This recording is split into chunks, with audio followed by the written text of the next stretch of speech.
everybody and welcome back to Books, Words and Coffee.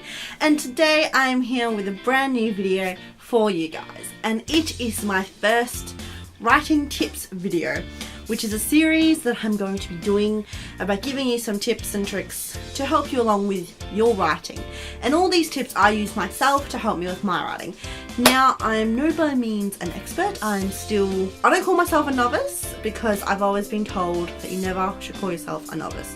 If you want to be a writer, you call yourself a writer. So I am a writer, but I am not published in any way.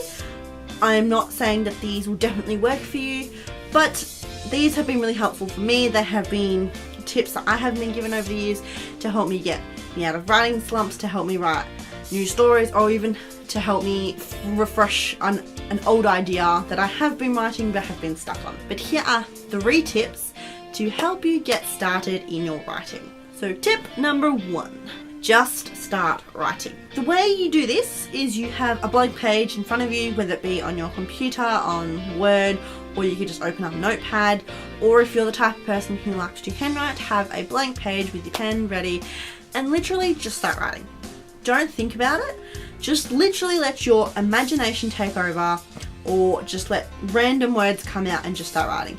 It doesn't have to be sentences, it doesn't have to make any sense, just write random words if that's all you can think of.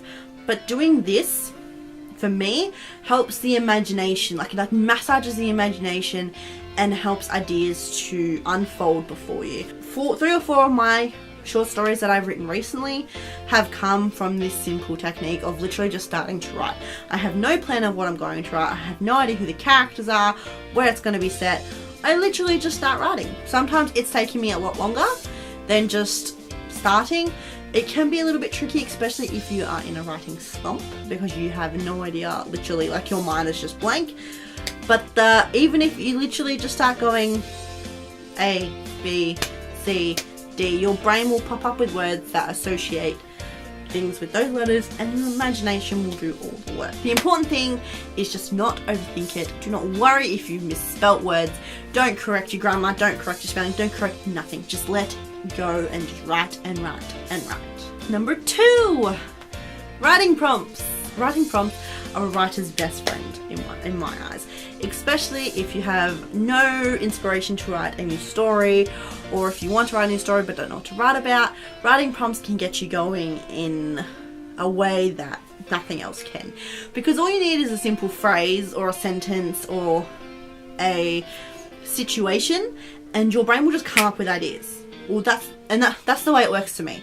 Like literally I had a writing prompt that literally just said someone screamed "whoa" in astonishment, something like that, and next thing you know I have a whole novel idea that I'm planning out and I'm writing about, or it's just something small and I've written a 2,000 word short story about that expands on why someone said "whoa" in astonishment. It's amazing. Writing prompts are just so simple and they're everywhere. You can go online and you can find hundreds of writing prompts. Some of them are really old, some of them you might have heard before, and you can find brand new ones every single day that have been posted online by fellow writers or teachers or just people who have come up with a random story idea but aren't writers and they want to help someone else write the story. And you can also turn around to make a friend or maybe even a family member and go, hey, give me a random sentence, exclamation, or scenario, and there you go, there's your writing prompt. Do what they say. It's as simple as that. Number 3, write about an experience through a character's eyes. This one can be a little bit harder because it includes the 5 senses, which is obviously sight, smell, taste, touch and sound. And what you do is, if you've got a character that you have created, or even a character that you have used in another story, you take them, put them in a random place at a random time, or think of like a random experience. So the character is watching someone giving birth in the back of a car, or the character has picked up someone off the side of the road, or the character is sitting in a bus stop waiting for the bus and they meet somebody or they see something happen. You put them in a situation and you write about how they would react, or what they would be thinking about, or just something random, and that could create a whole new story, because the story from that does not necessarily have to be about that character. It could be about a character that that character sees, or it could be about how that character actually ended up in that spot in the first place. It could be the journey they took to get there. And the more detail you put into it, which is why I say to use the 5 senses, the more possibilities of a story coming through. Also, you could come up with a really cool short story that's unintentional and is very detailed and very interesting. You don't know what could happen.